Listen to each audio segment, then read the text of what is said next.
जय भोले। जाल बिछ चुकी है, शह और मात का खेल प्रारंभ हो चुका है। लक्ष्य है मोदी जी को हटाना है। 24 में जो लोकसभा के इलेक्शन है उसमें हिंदुत्व को पछाड़ना है। आज इस ब्लॉग के ज़रिए मैं आप सब लोगों को ये आगाह करना चाहता हूँ कि जो नज़र आ रहा है हम लोग उससे भूल रहे हैं, क्योंकि आगामी लोकसभा चुनाव जो अभी 2024 को है उसके लिए सह और मात का खेल चल रहा है। और इस बार टारगेट हर बार की तरह इस बार भी टारगेट मिडिल क्लास ही है। लेकिन इसे समझ में नहीं आ रहा है कि इस पर मोदी जी को यानी कि भाजपा को मात कौन दे, बीजेपी के टक्कर में कौन खड़ा हो। एक बात हमें याद रखनी चाहिए कि युद्ध में या राजनीति में शत्रु को कभी कमज़ोर नहीं आंका जाता। इसी के तौर पर मैं ये कहना चाहता हूँ कि कांग्रेस वैसे तो देखा जाए कि नष्ट हो चुकी है, लेकिन शत्रु को कमज़ोर आंकना अपनी मूर्खता होगी।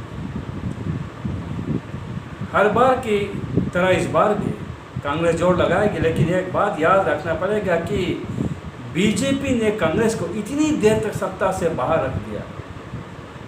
कांग्रेस के इतिहास में कांग्रेस इतनी देर से सत्ता से बाहर कभी नहीं रही। और इस बार कांग्रेस जल बिन मछली की तरह तड़पटा रही है, तड़प रही है। लेकिन कांग्रेस को कमज़ोर आंकना मूर्खता होगी, क्योंकि कांग्रेस की जड़ें बहुत गहरी है। हाल ही में न्यूज़पेपर में या चैनल में बहुत बार आया था कि देखिए कि कांग्रेस के अध्यक्ष और उपाध्यक्ष ये सब चीन जाकर, चाइना में जाकर और मेमोरेंडम साइन कर रहे हैं। वीडियो, पेपर, फोटो, वो इमेज भी लीक हुई थी, लेकिन बात शांत हो गई। एक बात याद रखना चाहिए कि कांग्रेस की अपनी क्षमता, अपनी पार्टी के छवि को लेकर या अपनी पार्टी के ताकत इस क्षेत्र में, भारत में बहुत लघु हो चुकी है। लेकिन कांग्रेस की दूसरी शाख भी है, इसे हम नज़रअंदाज नहीं कर सकते। कांग्रेस की जो सभापति, उपसभापति जाके चीन लोगों से जो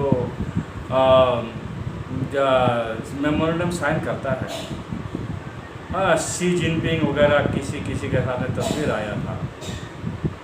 लेकिन आप एक बात याद रखना चाहिए कि ये जो कम्युनिस्ट है, ये चीन में कम्युनिस्ट आ रहा है कहाँ से? रशिया से, यानी कि रूस से। और रूस का भी खेल का प्रभाव भारत में पड़ता है। ये एंटोनियो माइनो, स्टेफनो माइनो, ये कहाँ से आया? इनकी पूर्वज कहाँ से थे? ये सब खोजबीन की बात है, लेकिन मैं केवल इशारा कर रहा हूँ। लेकिन इस बार खेल क्या हो सकता है? इस बार खेल क्या हो सकता है? क्योंकि कांग्रेस की पकड़ जनता के बीच से लगभग ख़त्म हो रहा है, तो कांग्रेस क्या कर सकता है? कांग्रेस की एक नीति रही है, जब भी सत्ता में पकड़ कमज़ोर होती है या जब भी जनता में उनकी पकड़ कमज़ोर होती है तो वे बड़े बड़े खेल कर जाते हैं। जैसे 1975 की इमरजेंसी और बहुत सारे हादसाएँ और बहुत सारे रायोट्स जिसे अंग्रेजी में कहते हैं, यानी कि दंगे फसाद, ये तो चिरपरिचित बात है। लेकिन इस बार हमें थोड़ा तह तक इनकी खोजबीन करनी पड़ेगी। सावधान होनी चाहिए हमें कि इस बार इलेक्शन में जो अभी से नज़र आ रहा है, बाहरी प्रभाव ज़्यादा होगा। बाहरी से मतलब है इस बार हमारे जो दुश्मन मुल्क है, दुश्मन देश है, जो हमसे दुश्मनी रखते हैं, कांग्रेस की साख उनसे बहुत अच्छी है, जैसे कि पाकिस्तान, चीन वगैरह वगैरह। तो इस बार की खेल कुछ इसी तरह से नज़र आ रहा है, क्योंकि हर जगह सर तन से जुदा गैंग सक्रिय हो रहा है। यानी कि धर्मीय ध्रुवीकरण तो पहले से ही है, इसे एक अमली जामा पहनाया जा रहा है और ढंग से, कारगर ढंग से।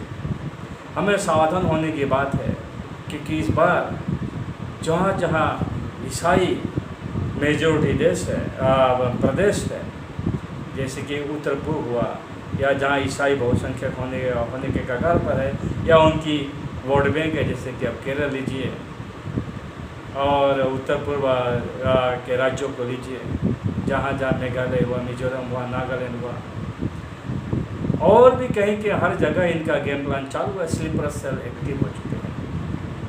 आप देखिए कि इस बार मिशनरी क्या काम करता है।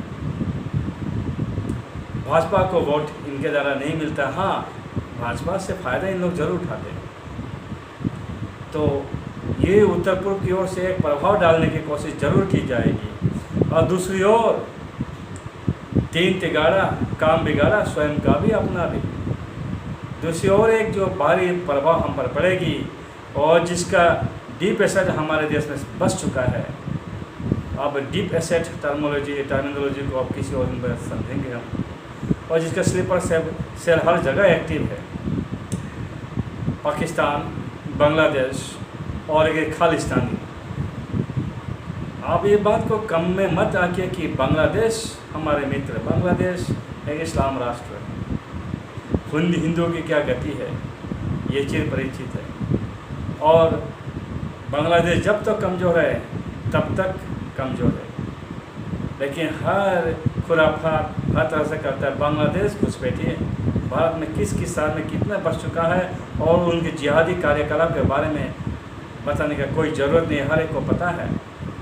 तो ये बांग्लादेश की विदेश नीति है, समझनी चाहिए। और इस्लाम के जरिए पाकिस्तान से पूरा साठगांठ मिलता है, और पाकिस्तान को आपको पता ही है, हर जगह इनका स्लीपर सेल और डीप एसेट मौजूद है। और उसके साथ एक खालिस्तानी, ये तीन तिगाड़ा काम बिगाड़ने के कगार पर ज़रूर कोशिश करेंगे। इन सब बातों को ध्यान में रखते हुए इस बात को ख्याल करना पड़ेगा कि आगामी इलेक्शन के लिए माहौल बिगाड़ने का काम जो अब तीन तिगाड़ों ने चालू कर दिया है, ये कोई विविध स्वरूप न ले। लक्ष्य क्या हो सकता है इनका लक्ष्य है कि जो ज़्यादा बड़ा वोट बैंक है वो है मिडिल क्लास। तो मिडिल क्लास के लोगों को डराना, जो कि आप देख चुके हो शाहीन बाग वाला केस, अभी कहीं भी कुछ भी हुआ भीड़ निकाल के सर तन से जुदा ये नारा, कोई तकबीर अल्लाहू अकबर चालू कर देता है। जितना से जितना भीड़ हो सके निकाल देता है, लाइमलाइट में आने की कोशिश करता है, एक संदेश दे रहा है डराने का। तो जो ज़्यादा से ज़्यादा वोटर्स है, जो मिडिल क्लास है, उनको डराने का, उनमें एक किस्म से कन्फ्यूजन पैदा करने का, भ्रम पैदा करने का, डराने का, ये चाल बहुत ज़ोरों शोरों से चल रहा है। और दूसरी बात हमें और सोचनी है, ये एक तरफा वार है, ये किस्म का इनका एलाइन इनका एक लामबंद है, ये मिशनरी, जिहादी और ये सिख मिलिटेंट, ये सब लामबंद हो गए। और साथ में चीन तो इन सब को, हर जिहादी हुआ, ये जो भी यहाँ में आंग्रेस करने वाले हैं उन सबको सपोर्ट कर रहा है। लेकिन चीन और ये काम कर रहा है कि जो अर्बन नक्सलिज्म या रूरल नक्सलिज्म दोनों को बढ़ा रहा है, पैसा हथियार दोनों की ओर से। तो हमें ये जो हमारे सीमावर्ती राज्य है, जैसे असम हुआ, या पूर्वोत्तर का राज्य हुआ, या पंजाब हुआ, गुजरात हुआ और केरल हुआ, ये सीमावर्ती राज्यों में इनका प्रभाव बहुत ज़्यादा है। और ये पूरा कोशिश करेंगे कि सीमावर्ती राज्यों को में अस्थिरता लाकर एक डर का माहौल क्रिएट कर दे, ताकि वहाँ से भाजपा को वोट न पड़े और इसका कुप्रभाव जो सेंट्रल इंडिया है उस पर भी पड़े। ये एक तरफा घेराबंदी है, दूसरा तरफा घेराबंदी दूसरा है। उन लोगों ने एक ऐसी पॉलिटिकल पार्टी को प्रोजेक्ट किया है जो दिल्ली में रहते हुए ये जो सारी ताकतें हैं उनको एक सोशल प्लेटफॉर्म मुहैया करा रहा है, एक राजनीति मंच दे रहा है। एक ऐसा राजनीतिक पार्टी को खड़ा किया गया जो ये सारे जो एंटी नेशनल्स है, राष्ट्र विरोधी ताकतें हैं, उन सबको एक राजनीतिक मंच देने की कोशिश है। और काम क्या कर रहा है? इनका पहला टारगेट है कि हमारे तबके से जो भारत विरोधी ताकतें उनको एक साथ लाना। दूसरी, हमारे बीच में से जो लालची है, जो स्वार्थी है, जो सुविधावादी है और जो जिसे हम अंग्रेजी में कहते हैं गलिबल पीपल, यानी कि जो दप्पू है, किसी को हर प्रकार से दबाया कि अपने वश में किया जा सकता है, ऐसे लोग। और इनको हम ऐसे कहते हैं कि ये सारे कमज़ोर तबके जो होते हैं हर समाज में होता है, उन सब को अपने ओर लेके खींच लेना। कमज़ोर तबके का मतलब होता है जो राष्ट्र के प्रति खड़ा न हो सके, ऐसा तबका। जैसे कि जो कायर होते हैं, कमज़ोर होते हैं, डरपोक होते हैं, स्वार्थी होते हैं, लालची होते हैं, सुविधावादी होते हैं, बुद्धू होते हैं, इन सब को ब्रेन वॉश करके एक तरफ लेके आके, मतलब है कि शेर शिकार करने से पहले भैंस के भीड़ में से भैंस को अलग कर लेता है। उनका यही तरीका है कि एक साथ तो हमला करके जीत नहीं सकते, सो तोड़ दिया जाए। तो तोड़ने के नाम पे ये जिहादी, मिशनरी, चाइनीज़ से खालिस्तानी, इंसर्जेंसी, ये सब काम कर रहा है। दूसरी ओर से समाज में जो समाज एक दिखाई पड़ता है, उसमें से जो कमज़ोर है, जो डरपोक है, स्वार्थी है, लालची है, इन सब को छांट कर अलग करके एक ताकत के रूप में खड़ा करना और इन सब को खड़ा करके जो मिडिल क्लास है उसका रीढ़ का कमर तोड़ना, क्योंकि मिडिल क्लास सबसे ज़्यादा बड़ा वोट बैंक है। ये सारे जाल बिछाया जा चुका है, कार्य चल रहा है और इसमें सफलता भी उनको मिल रही है। सफलता मिल रहा है।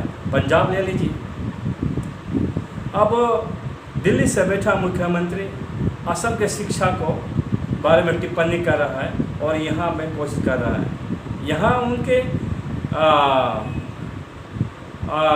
यहाँ के काउंसिल इलेक्शन में उनके आदमी खड़े हो रहे हैं। समझ रहे आप इस बात की गहराई को? चालें बहुत गहरी है और इनका काट आगामी इलेक्शन में हम अभी से न करें तो बीजेपी को मुंह से खाना पड़ेगा। हमारे क्या है, हम तो हर वैसे पार्टी को सपोर्ट करते हैं जो राष्ट्र के हित में खड़े होते हैं। मैं किसी पार्टी विशेष के सपोर्टर नहीं और ना ही होऊंगा। मैं उसी पार्टी को सपोर्ट करता हूँ जो राष्ट्र के हित में खड़े होते हैं, राष्ट्र के बारे में बोलते हैं, हिंदू के बारे में बोलते हैं। आज भाजपा बोल रहा है, मैं भाजपा के पक्ष में खड़ा हूँ। कल कोई और पार्टी हिंदू हित के काम करेगा और भाजपा यदि छोड़ देगा तो हिंदू हित का काम करेगा, बढ़िया काम करेगा तो भाजपा को छोड़कर उनको सपोर्ट करेंगे। जहाँ हिंदू का हित है, राष्ट्र के हित है, हम लोग वहीं में हैं। तो कहने का आशय यह है कि हम संभल जाए और शत्रु का कम ना आए। मैं कांग्रेस विरोधी भी नहीं, लेकिन वर्तमान में इनका कार्य ऐसा है कि सोचने पर मजबूर कर देता है। तो हमें सोच समझ कर आगे बढ़ना पड़ेगा और देखना पड़ेगा कि आगामी इलेक्शन में क्या होता है, क्योंकि ये गणतंत्र है। यहाँ में समाज का बल, एकत्र बल ही, संगठित बल ही बल है, बाकी किसी का आधार नहीं है। जय हिंद, जय भारत।